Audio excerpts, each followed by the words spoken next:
할렐루야. 아멘. 우리 함께 인사하며 나아갔으면 좋겠습니다. 참 잘 오셨습니다. 참 잘 오셨습니다. 하나님께서 기뻐하십니다. 하나님께서 기뻐하십니다. 우리 함께 선포하며 나아갔으면 좋겠습니다. 이 함께 우리가 함께 선포할 내용이 있는데요. 하나님께서 이곳에 우리와 함께 계십니다. 하나님께서 이곳에 우리와 함께하고 계십니다. 하나님께서 이곳에 우리와 함께하고 계십니다. 하나님께서 이곳에 우리와 함께하고 계십니다. 예배의 주인 되시는 하나님께서 이 예배를 흠양하고 계신 줄 믿습니다.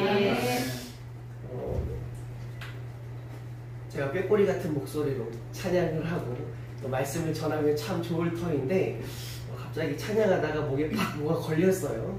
근데 이게 안 떨어져 나오네요. 제가 예전에 섬기던 교회 목사님도 목에 걸린 것 때문에 고생을 많이 하셨는데 꾀꼬리 같은 목소리가 아니더라도 이해를 부탁드리고 하나님께서 우리의 마음과 중심을 보시는 줄 믿습니다. 요즘 가장 많이 대두되고 있는 단어 가운데 하나가 바로 고독이라고 하는 단어가 아닐까 생각되어집니다. 많은 사람들이 고독 속에 살아가죠. 외로움 속에 살아가죠. 옛날보다 인구는 참 많이 늘었어요. 한국 사회의 인구는 참 많이 늘었고 그냥 둘러보면 사람에 이렇게 치이는데 근데도 우리가 고독 속에 살아가고 있지 않습니까? 한 찬양이 있는데 제가 그 찬양을 참 좋아하거든요. 우리가 찬양을 부를 때의 그 찬양의 고백을 우리가 생각해 봤으면 좋겠는데 제가 참 좋아하는 찬양 가운데 하나가 바로 찬송가 88장입니다. 우리 함께 찬송가 88장 우리 가사를 생각하시면서 한번 불러봤으면 좋겠는데요.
무엇을 말하고 있습니까? 예수님께서 우리의 친구 되어 주신다는 것입니다. 온 세상 다 나를 버릴지라도 주님 예수 나를 안 버리신다는 것입니다. 팍팍하고 험난한 인생길일진데 그러나 예수님께서 우리와 함께 해주신다는 것이 얼마나 큰 감격이고 기쁨입니까? 항상 우리가 잊지 않고 나아가고 싶은 것 하나님께서 우리와 함께 하신다. 아멘. 그 사실을 우리가 고백했으면 좋겠어요.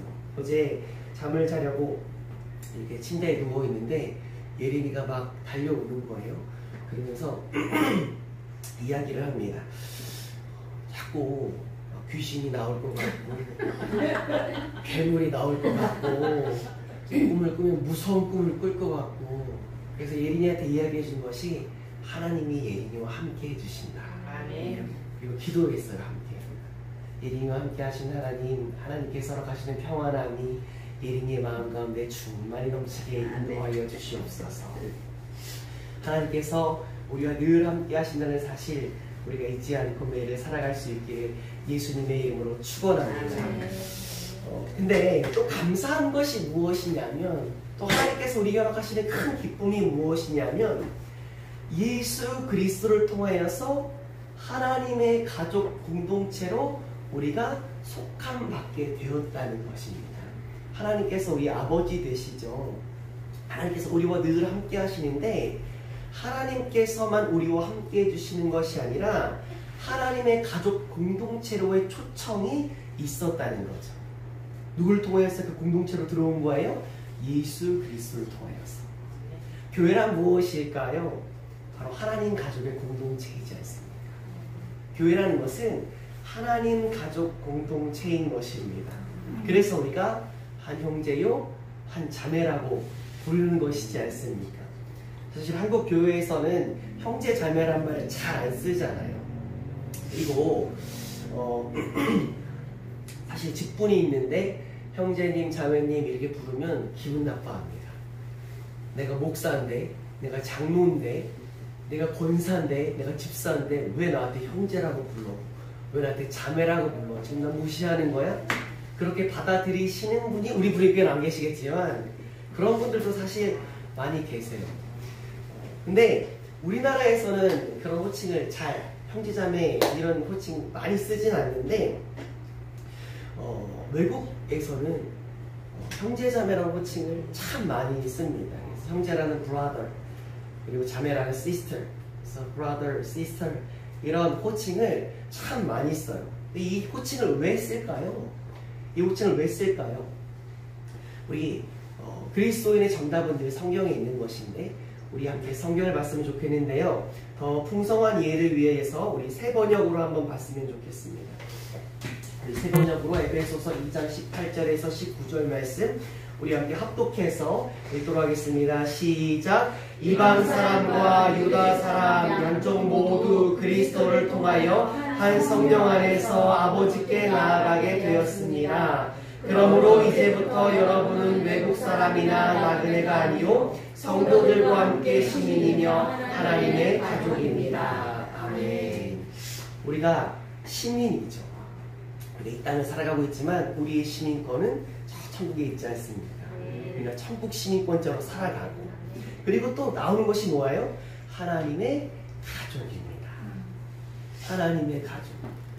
저는 이 하나님의 가족이라는 말을 들으면 막 가슴이 벅차올라요. 하나님의 가족.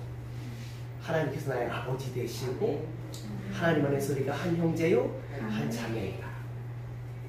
주 예수 그리스도를 믿는 자들, 그래서 하나님의 자녀된 자들은 하나님 안에서 한 가족인 것입니다. 그래서 우리가 형제님, 자매님 그렇게 부르는 거잖아요. 직분이 없어서 형제님, 자매님 그렇게 부르는 것이 아니라 이 가운데 우리의 정체성이 담겨져 있는 것이지 않습니까?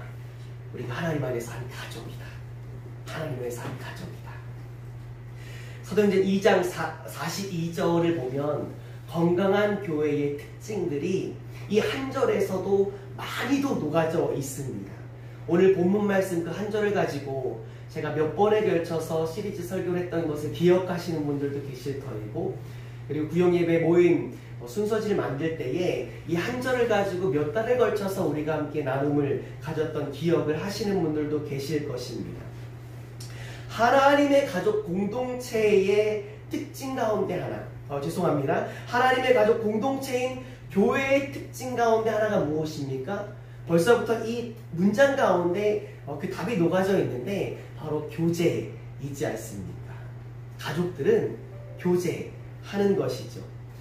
도널드 오웬이라고 하는 미국 선교사님이 1983년도에 세우신 한 교단 신학대학원에서 공부할 기회가 있었습니다. 그 학교의 특징은 다문화라는 것입니다.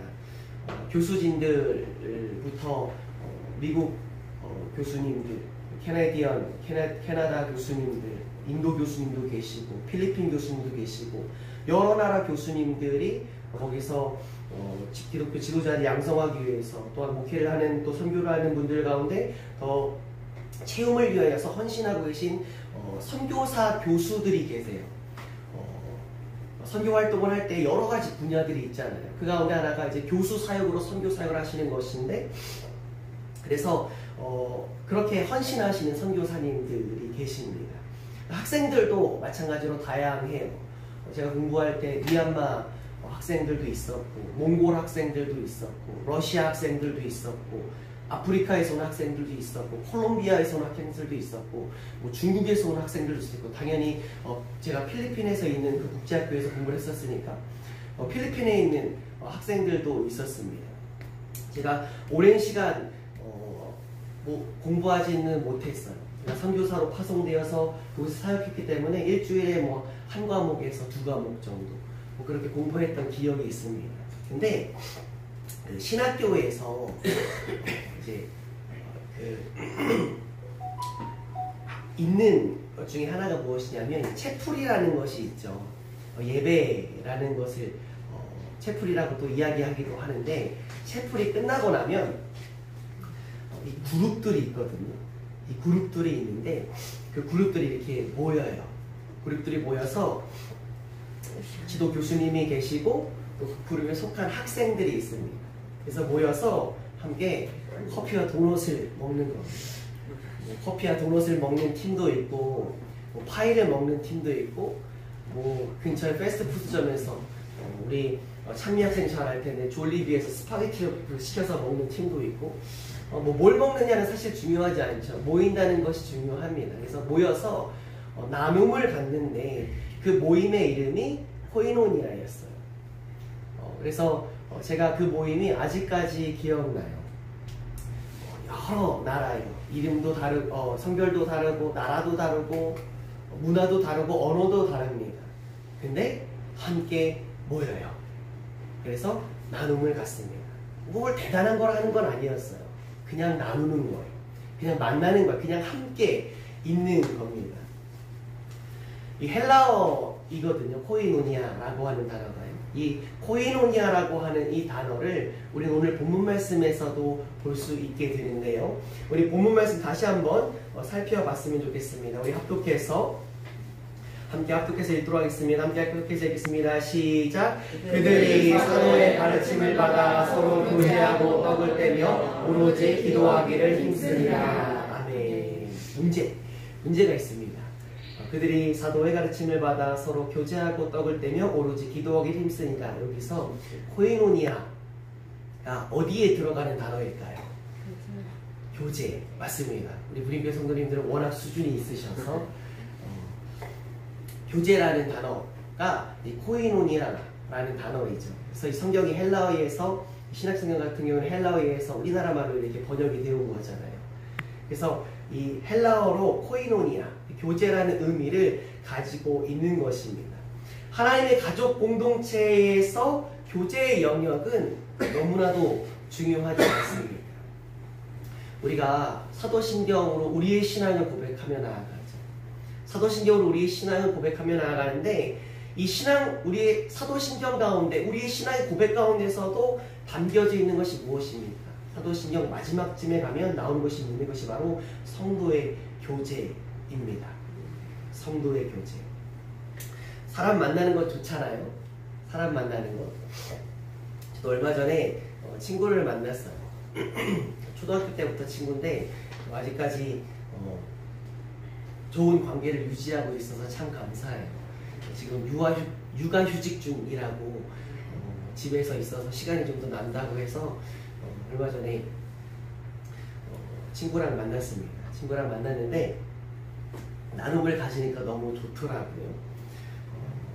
근데 그 만남 가운데 또 감사하고 좋았던 점이 있어요. 우리 이 동네로 온다고 해서 이 동네로 왔는데, 우리 밥 먹고 나서 교회 가서 차 한잔 하자 그랬더니, 나 양말을 안 신고 왔는데 교회를 가기가 지금. 근데 그 생각을 하면서 믿지 않는 사람들도 구별됨에 대해서 생각을 좀 하는구나. 구별됨에 대해서 괜찮아, 와도 괜찮아. 친구가 그렇게 힘들고 어려울 때 교회 와서 같이 기도했으면 좋겠다, 그런 말도 했었는데요. 믿지 않는 친구지만 만나니까 너무 좋더라고요. 믿는 사람 아니더라도 그렇게 만나서 교제하면 좋죠.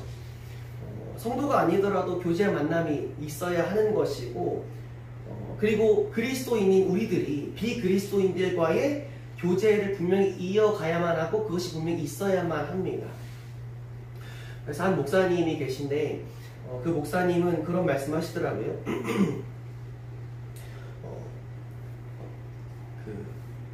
나들목교회 사역하셨던 목사님인데, 그 목사님이 오카는 목사님을 부르셔서 미국에 있다가 들어오신 거거든요. 근데 오카는 목사님이 그런 질문을 하시더래요. 그 목사님이 30살도 안 됐을 젊은, 30살 초반 정도 됐을 때인가요? 그 한국에 기라성이라고 부를 수 있는 그 유명한 목사님이 그 목사님 앞에서 그런 말씀을 하시더래요. 아무개 목사, 나 좀 가르쳐줘. 나는 이제 예수님 안 믿는 사람을 어떻게 대해야 될지 모르겠어. 그런 얘기를 하시더래요. 두 가지 생각을 하게 됐대요. 하나는 무엇이냐면, 저런 큰 목사님도 이런 새파랗게 어린 목사 앞에서 도와달라고 하시는구나, 가르쳐달라고 하시는 그 겸손에 배웠고, 또 하나는 무엇이냐면, 나는 저렇게 안 돼야겠다, 그런 생각을 하셨대요. 나는 저렇게 안 돼야겠다. 그래서 의지적으로 불신자를 만나려고 하신다는 거예요, 그 목사님은. 주변에 목사가 되니까 예수님 믿는 사람밖에 없잖아요. 예수님 안 믿는 사람을 만나기가 더 힘들어지는 거예요. 그래서 일부러라도 예수님 안 믿는 사람 만나려고 일주일에 한 번이라 그런 결단하셨대요. 나 예수님 안 믿는 사람 꼭 일주일에 한 번은 만나리라. 그래서 못 만났으면 치킨집이라도 간다는 거예요. 그래서 치킨 시켜놓고 그 치킨 가게 아저씨랑 이야기한다는 거예요. 우리 그리스도인들이 믿는 사람들과의 공동체 안에서 우리들만의 기쁨에서만 멈춰서는 안 되죠.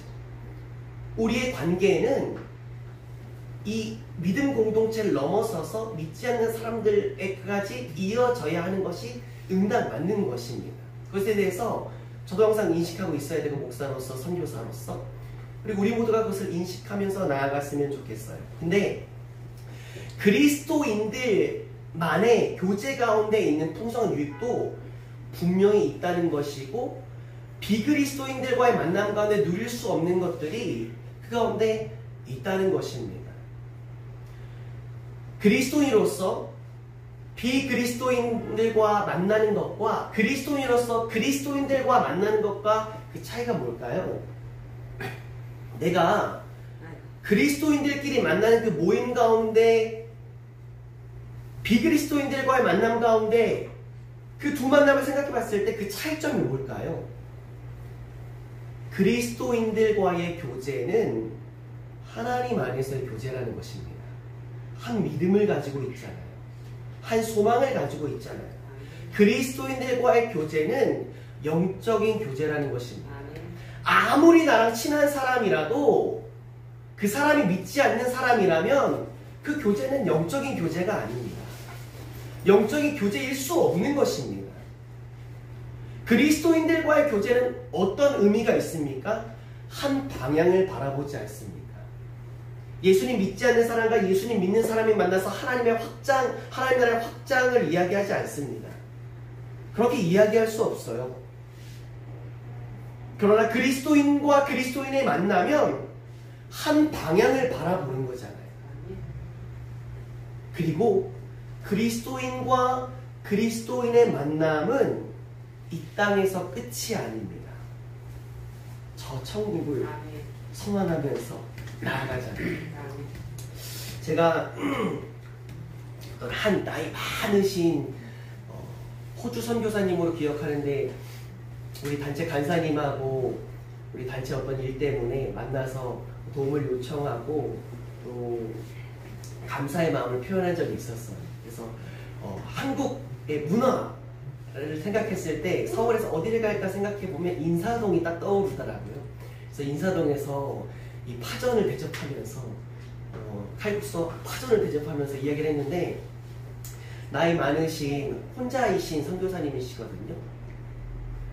네, 70 넘으시고 80 가까이 되신 선교사님이셨던 걸 기억해요. 근데 한국에서 선교사들을 양성하는 그 기관에서 사역을 하시는 거예요. 근데 그분이 저한테 하셨던 말씀이 아직까지 기억나요. 그분이 그렇게 헤어지면서 이런 말씀 하시더라고요. 천국에서 만나요. 천국에서 만나요. 그리스도인과 그리스도인의 만남은 이 땅에서 끝이 아닙니다. 천국에서도 우리 교제와 나눔이 그 관계가 이어지지 않습니까?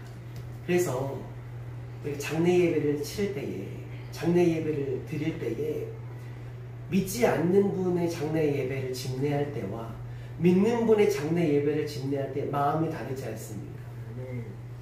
네, 천국에서 만나볼 수 있다는 그 소망.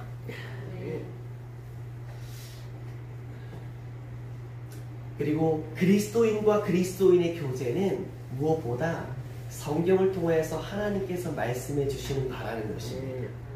성경을 쭉 읽어보면 서로라는 단어가 계속해서 반복되는 것을 발견하실 수 있을 거예요. 우리 브림페 2021-123 운동에서 성경 읽기 하는데 이제 두 번째 읽으시고 거의 마지막 가시는 분들도 계실 겁니다. 그 이야기를 들었는데 이독을 하시는 거죠. 근데 아마 느끼셨을 거예요. 특별히 신약에 와서 서로라는 단어가 계속 반복되어져서 나옵니다. 우리가 잊지 말아야 할 것 가운데 하나가 무엇이냐면 복음에는 공동체가 담겨져 있다는 것입니다. 우리 한번 따라해 볼까요? 복음에는 공동체가 담겨져 있다. 공동체가 담겨져 있다. 우리 함께 마태복음 1장 23절 말씀 함께 읽어봤으면 좋겠는데요. 마태복음 1장 23절 함께 합독해서 읽겠습니다. 시작. 보라, 처녀가 잉태하여 아들을 낳을 것이요 그의 이름은 임마누엘이라 하리라 하셨으니 이를 번역한즉 하나님이 우리와 함께 계시다 함이니라. 아멘. 임마누엘의 뜻이 무엇입니까? 임마누엘, 이를 번역한즉 하나님이 우리와 함께 계시다. 나와도 함께 계신 하나님이시지만 우리와도 함께 계신 하나님이심을 믿으시기 바랍니다. 복음에는 공동체성이 담겨져 있는 것입니다. 지금 이 시대의 특징을 이야기하는 그 단어 가운데 하나가 개인주의이지 않습니까? 개인주의. 가족끼리조차 서로 대화하지 않는 시대가 됐습니다. 어떤 분이 그런 이야기 하시더라고요. 피 섞인 사람들끼리는 멀리 살아야 돼. 말씀하시더라고요. 무슨 의미로 말씀하시는지는 알겠는데 그래도 가족인데. 근데 가족끼리도 대화가 없어요. 소통이 없어요. 나눔이 없는 이 시대이지 않습니까? 더욱 우리를 안타깝게 하는 것이 무엇이냐면 그리스도인들도 개인주의적인 신앙생활에 빠져들고 있다는 것입니다. 교회는 세상을 이끌어가야죠. 교회는 세상을 이끌어가야 하는 것입니다. 근데요, 교회가 세상에 이끌려가고 있습니다. 어떤 목사님이 그런 말씀 하시더라고요. 세상 사람들이 교회를 걱정해주는 시대가 됐다고. 교회가 세상의 빛과 소금의 역할을 감당해야 할지인데 이제 세상에서 볼 때도 상식적이지 않은 행동들을 그리스도인들이 하고 있다는 거예요. 세상이 교회를 걱정해주는 시대. 너무 마음 아파요. 우리가 세상 사람들을 하나님께로 인도해야 되는데 우리가 세상의 그 흐름에 빠져 살아가요. 세상은 개인주의로 흘러가는데 교회가 교회답게 공동체성을 이야기하면서 하나님의 가족 공동체로 세상 사람들을 초청할 수 있어야 하는데 교회도 개인주의적인 신앙생활에 빠져간다는 겁니다. 그게 편하다고요. 그게 편리하다고요. 교제가 없는 신앙생활의 골에 더 깊어지고 있지 않습니까? 코로나 때문에 개인적인 신앙생활이 더 가속화된 것 맞습니다. 그러나 사실 코로나 때문만은 아니지 않습니까? 그 흐름은 이전부터 있어 왔고 코로나 때문에 그 흐름이 더 빨라진 것 뿐이죠. 모두가 다 알고 있습니다. 사랑하는 불교 가족분들, 건강한 신앙생활이라고 하는 것은 하나님 안에서 사람과의 관계까지를 포함하는 것입니다. 성경에 믿음 공동체 안에서의 교제에 대해서 얼마나 많이 나와 있습니까? 또한 믿음 공동체를 넘어서 세상에서 인간관계에 대한 하나님의 뜻이 성경에 얼마나 많이 나와 있습니까? 근데 그런 것 안 하겠다는 거예요. 관계에 피곤하다는 겁니다. 10계명 중에 10계명이 당연히 10개죠. 10계명 중에 1계명부터 4계명까지가 하나님과 나와의 직접적인 관계에 대한 것이지 않습니까? 근데 5계명부터 10계명까지는 하나님 안에서 사람과의 관계를 의미합니다.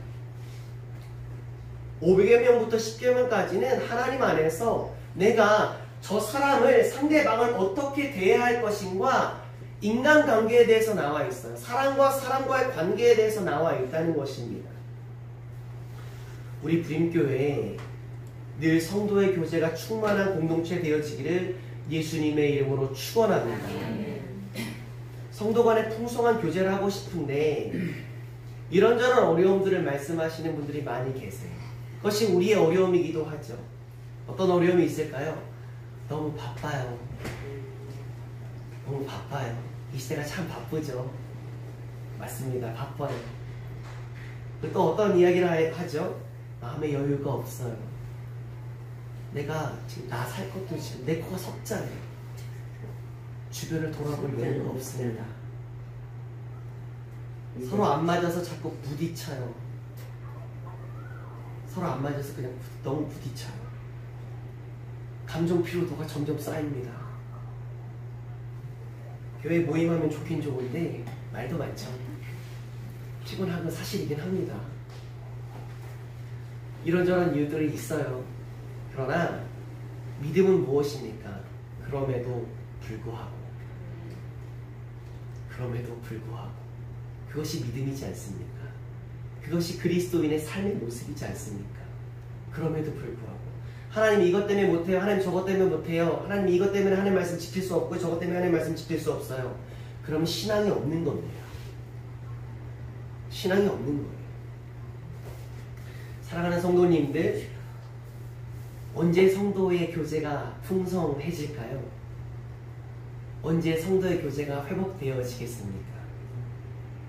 내 마음이 예수님의 마음으로 채워질 때, 그때 성도의 교제가 회복되어지는 거예요. 예수님의 마음으로 채워졌을 때 극복하지 못할 문제가 어디 있겠습니까? 바빠도 그럼에도 불구하고, 힘들어도 그럼에도 불구하고, 피곤해도 그럼에도 불구하고. 빌립보서를 보면 교회 내에서의 갈등 관계를 보게 되거든요. 우리가 초대대 교회라고 하면 와, 이상적인 교회였을 것 같죠. 근데 초대교회에 대해서 조금만 공부해보면 시험 들 수도 있습니다. 각가지 사건 사고가 엄청 많아요. 너무 많습니다. 빌립보서를 읽어봐도 교회의 문제가 그냥 이렇게 보여요. 그 가운데 하나가 무엇이냐면 교회 내에서의 갈등 관계입니다. 교회 내에서 영향력이 있던 두 인물의 갈등이 얼마나 심했던지 바울이 그들의 실명을 거론하면서 말하지 않습니까? 그들이 누구였어요? 유오디아와 순두계였지 않습니까? 바울이 그들에게 무엇이라고 이야기합니까? 빌립보서 4장 2절 말씀 함께 합독해서 읽어봤으면 좋겠습니다. 시작! 내가 유오디아를 원하고 순두계를 원하노니 주 안에서 같은 마음을 품으라. 아멘. 이 빌립보서를 유오디아만 보는 게 아니잖아요. 순두계만 보는 게 아니잖아요. 빌립보 교회 성도들이 다 보는 거예요. 그리고 지금 우리가 보고 있습니다. 근데 바울이 사람의 이름을 콕 집어서 이야기합니다. 유오디아를 권하고 순두개를 권하노니 주 안에서 같은 마음을 품으라. 얼마나 갈등 관계가 심했는지에 대해 생각해 볼 수 있죠. 그들은 분명히 교회 안에서 영향력 있는 사람들이었을 것이고 최소한 교회가 두 패로 갈라져 있었을 거예요. 하나가 되지 못하는 모습. 근데 바울이 뭐라고 이야기해요? 내가 유오디아를 권하고 순두개를 권하노니 주 안에서 같은 마음을 품으라. 언제 풍성한 성도의 교제가 회복되어집니까? 언제 교회가 하나가 됩니까? 우리 함께 따라해 볼까요? 예수님의 마음을 품을 때. 예수님의 마음을 품을 때. 예수님의 마음을 품을 때. 예수님의 마음을 품을 때. 예수님의 그 사랑을 우리가 생각하면, 예수님의 그 마음을 생각하면 하나가 될 수밖에 없지 않습니까? 예수님께서 이 땅에 오셨죠. 그분의 모습, 사랑과 헌신의 모습이시고 희생과 섬김의 모습이시지 않으십니까? 섬김을 받으려 오는 것이 아니라 오히려 섬기려 하고. 예수님의 마음을 품는다면 어떻게 변할까요? 내가 막 자존심 먼저 세우지 않는 거예요. 인사하는 거 봐서 인사하면 거기서 인사같이 해주고, 인사 안 하면 내가 먼저 인사 안 한다. 예수님의 마음이 충만한 사람은 어떨까요? 내가 먼저 가서 인사하지 않겠습니까? 안녕하세요. 어떤 분은 인사도 안 하고 그냥 지나가는 분들도 있을 수도 있죠. 어떤 분은 막 기분 나쁘게 이런 사람도 있을 수 있어요. 근데 예수님의 마음을 품으면 다 괜찮아요. 예수님의 은혜를 아는 사람은 다 괜찮습니다. 인사하는 거예요. 먼저 인사하는 겁니다. 섬김을 받으려고 하는 사람들이 있죠. 특히 목회자들이 항상 주의해야 될 것, 섬김을, 물론 성경에서 목회자에 대한 섬김이 누누이 강조되어지고 있지만, 그러나 내가 섬김을 받는 것이 당연한 것이 아니지 않습니까? 어떤 목사님이 그런 말씀하신 거 제가 십수년이 지났는데도 아직까지 기억을 해요. 신학생은 교회로부터 섬김을 받는 것을 불편하게 생각해야 하고, 교회는 당연한 마음으로 신학생을 섬겨야 합니다. 다 적용되는 거죠. 목회자는 성도님께로부터 받는 섬김을 불편하게 생각해야 하고 감사하게 생각해야 하고, 성도님들은 목회자를 당연하게 섬기는 것입니다. 성도 간에도 마찬가지인 거예요. 목회자의 섬기도 마찬가지인 거예요. 성도는 목회자의 섬김을 불편하게 생각해야 하고 감사하게 생각해야 하고, 목회자는 당연하게 성도님들을 섬기는 것입니다. 성도와 성도와도 마찬가지죠. 성도는 다른 성도의 섬김을 불편하게 생각해야 하고 감사하게 생각해야 하고 당연하게 생각하면 안 되고, 그러나 섬기는 성도들은 그 섬김을 당연하게 생각해야 하는 것입니다. 내가 이렇게 섬겨주는 거 알지? 그게 아니에요. 당연한 마음. 받는 자는 감사한 거고 섬기는 자는 당연하게, 섬김을 받는 자는 감사하게. 네가 섬기면 나도 섬기기가 아니라 내가 먼저 섬기는 거. 한 권사님, 항상 나이도 많으신 권사님인데 우리 교회에서 코로나 이후에 어떤 음식 취식이 힘들었었잖아요.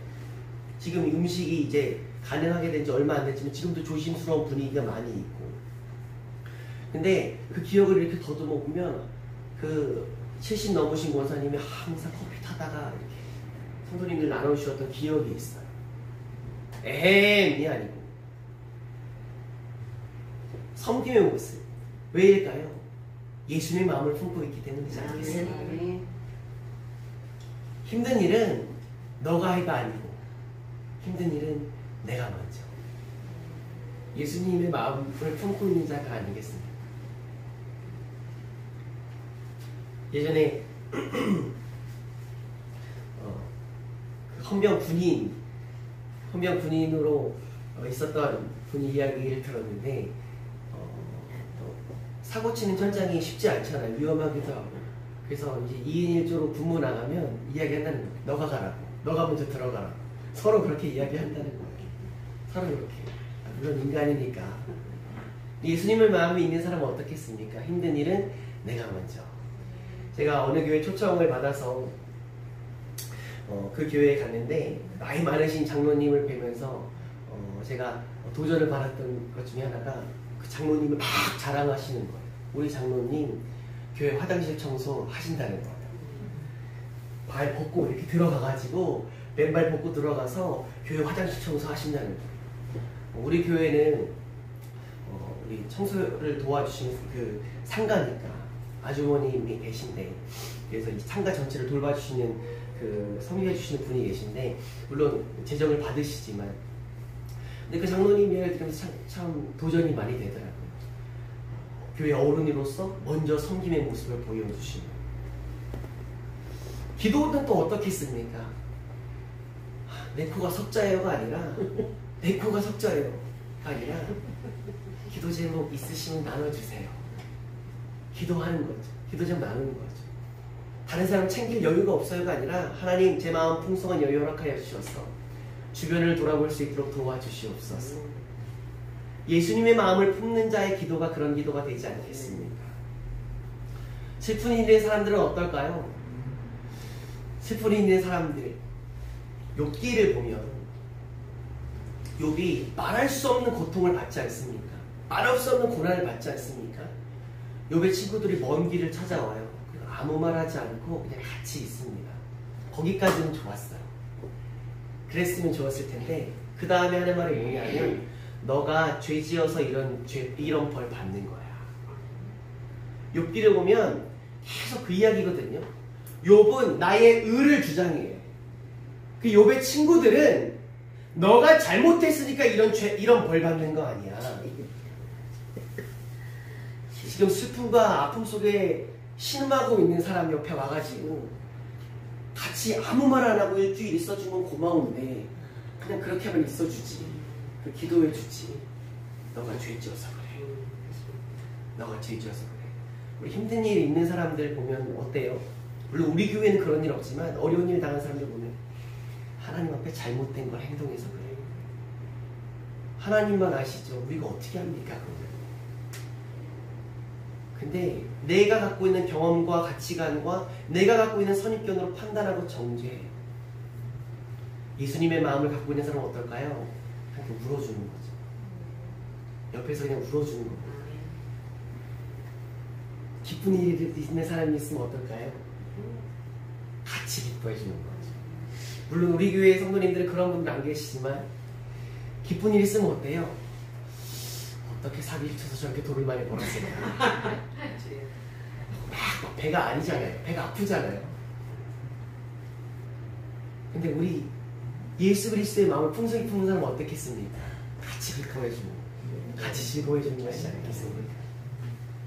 그리고 또 나에게 맞춰달라고 하는 것이 아니라 그 사람에게 맞추겠죠. 그걸 우리가 뭐라고 합니까? 배려라고 하지 않습니까? 할렐루야. 네. 예수님의 마음을 품을 때 성도의 교제가 풍성해질 수 있는 것입니다. 네. 예수님의 마음이 없으면 교제할 수 없어요. 교제할 수 없습니다. 우리 그렇게 기도했으면 좋겠습니다. 주님의 마음을 풍성히 품을 수 있도록 인도하여 주시옵소서. 네. 그리고 하나님께서 주신 감동 가운데 하나를 이 시간 나눕니다. 우리 다음 주부터 10시 20분부터 40분까지 코이노니아 모임을 가졌으면 좋겠어요. 10시 20분부터 40분까지 교회에서 차를 준비할 테고 커피를 준비할 테고 또 간식을 준비할 터입니다. 정해진 형식도 없고 순서도 없습니다. 주 안에서 함께 모이는 거예요. 교회에서 함께 모여서 주 안에서 함께 자유롭게 나누고 주 안에서 함께 충만히 교제하고 웃는 시간 되어졌으면 좋겠습니다. 주방에 우리가 모여서 우리 뒷걸음질 치지 마시고 결단하시고 우리 10시 20분까지 다 모여서 함께 교제하며 나아가는 시간 되어졌으면 좋겠습니다. 답은 하나님께서 성경을 통해 주실 터이니 그냥 함께 하는 시간 되어졌으면 좋겠습니다. 다른 사람들이 이야기하는 것이 아니라, 정치 이야기하는 것이 아니라, 연예인 이야기하는 것이 아니라, 드라마 이야기하는 것이 아니라 서로의 이야기를 오롯이 주 안에서 나눴으면 좋겠습니다. 그리고 하나님과의 관계 안에서 서로를 위로하고 격려하는 시간이 되어졌으면 좋겠습니다. 하나님께서 우리를 하나님의 가족 공동체로 초청하신 이유, 하나님께서 우리를 우리 부림교회 공동체로 초청하신 이유가 무엇일까요? 성경에 전도서 4장 12절 말씀, 이런 말씀이 나오죠. 한 사람은 패하겠거니와 두 사람이면 능히 당하나니 삼겹줄은 쉽게 끊어지지 아니하느니라. 제가 존경하는 목사님이 계시거든요. 그 목사님은 저를 몰라요. 근데 저는 그 목사님을 압니다. 근데 그 목사님이 군목 출신이세요. 군목 출신. 근데 군목으로서 이제 훈련을 받는데, 사실 군목들은 좀 슬렁슬렁해도, 이 군종장교들은 슬렁슬렁해도 되거든요. 근데 내가 목사로서 이곳에 사명을 가지고 있는데 충실해야겠다 그래서 200km 행군을 같이 하시는 거예요. 근데 진짜 힘들겠죠. 진짜 힘들 터입니다. 근데 그 3계종파 군종들이 다 하는데, 이제 군대에 3계종파 군종들이 있잖아요. 그래서 목사님이 계시고 신부님이 계시고 이제 법사님이 계신데, 3계종파가 이렇게 있는데 50분 걷고 10분 쉬는데, 이 신부님들은 이제 10분 쉴 때 뭘 하실까요? 담배를 피시는 거죠. 하면서 담배를 쫙 피시면서 담배와 함께 피곤이 날아가는 것 같더래요. 근데 목사님들이 담배 피지 않으시잖아요. 너무 힘든데 마음 가운데 감동이 오셨어요. 어떤 감동이요? 찬양하는 감동. 그래서 이 찬양을 부르셨다고 해요. 391장인데 PPT에는 없습니다. 391장 1절만 함께 불러봤으면 좋겠습니다. 391장입니다.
근데 이 찬양을 혼자 불렀을까요?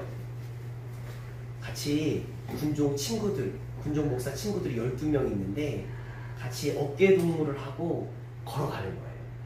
그 행군길에 우리 오롯이 우리 목소리로만 함께 이 1절만 찬양하면서 나아갔으면 좋겠습니다. 함께 찬양해 볼까요? 오 놀라운 구세 주 예수 내 주 참 능력의 주시로다. 금발임이 안전한 그곳으로 내 영혼을 숨기시네. 내 마음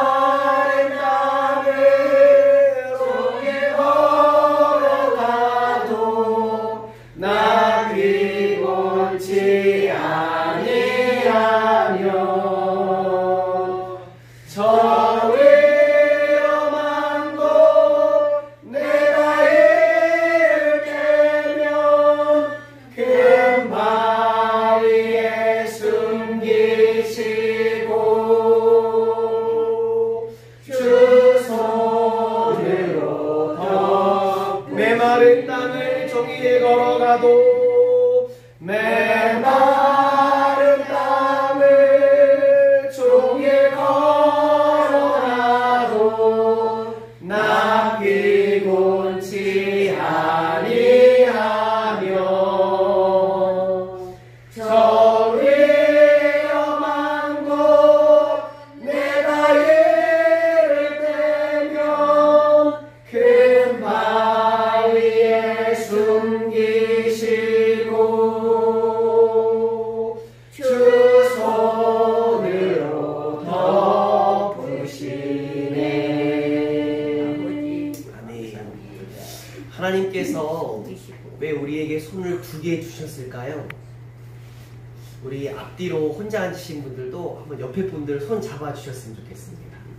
우리 앞뒤로 옆에 혼자 계신 분들도 우리 장로님 두 분은 또 장로님 두 분 손 잡으시면 좋을 것 같고요. 우리 찬미 자매님은 우리 이용숙 권사님하고 손 잡아주셨으면 좋겠어요. 하나님께서 우리에게 두 손을 주신 이유는 힘들 때 서로 손 잡아줘요. 아멘. 하나님께서 우리를 공동체로 부르신 이유가 있지 않습니까? 서로를 돌아보라고 부르신 것이 내가 저 사람 힘들어서 너를 옆에 붙여줬다니 말씀하시는 그 음성에 우리가 귀 기울였으면 좋겠습니다. 아멘. 우리 마지막으로 주님께서 우리에게 주시는 말씀 함께 읽겠습니다. 시작. 마음을 같이 하여 그 사랑을 가지고 뜻을 합하여 한 마음을 품어 아무리든지 같은 일이나 배움을 하지 말고 오직 겸손한 마음으로 각각 자기보다 남을 낮게 여기고 각각 자기 일을 돌아볼